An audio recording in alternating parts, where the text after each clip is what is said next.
এখন আমরা রয়েছি ধর্মতলা নিউ মার্কেটে। হাতে গোনা দুদিন পরে পুজো। পুজোর কোনো ভিড় বলে সেরকম কিছু দেখাই যাচ্ছে না মার্কেটে, তো মার্কেট ফাঁকা দেখা যাচ্ছে না। এই নিউ মার্কেট, এটা হচ্ছে মেন ধর্মতলা চত্বর।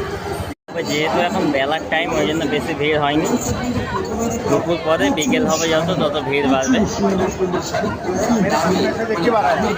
দেখতেই পাচ্ছেন আপনারা, খুব একটা ভিড় নেই। সামনের দিকে দেখাবো, এটা বললাম এখন বেলা হয়েছে, এখন ভালো করে দুপুর হয়নি, ওই জন্য অতটা ভিড় নেই। বিকেলের দিকে এলে এখানে ভালো করে পা গলানো মুশকিল হয়ে যাবে, যেহেতু এখন পুজোর সময়, সব পুজোর মার্কেটিং করতে আসবে।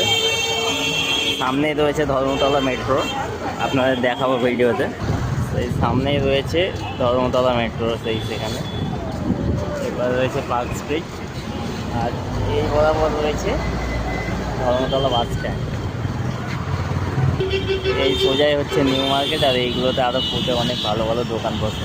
পুজোর আর মাত্র দুদিন বাকি, আজকে 26 তারিখ, 8 তারিখে পুজো। আপনারা চলে আসতেই পারেন। আর আমার এই ভিডিওটি ভালো লাগলে ভিডিওটাকে লাইক করে চ্যানেলটিকে সাবস্ক্রাইব করে দেবেন। Tata, bye bye.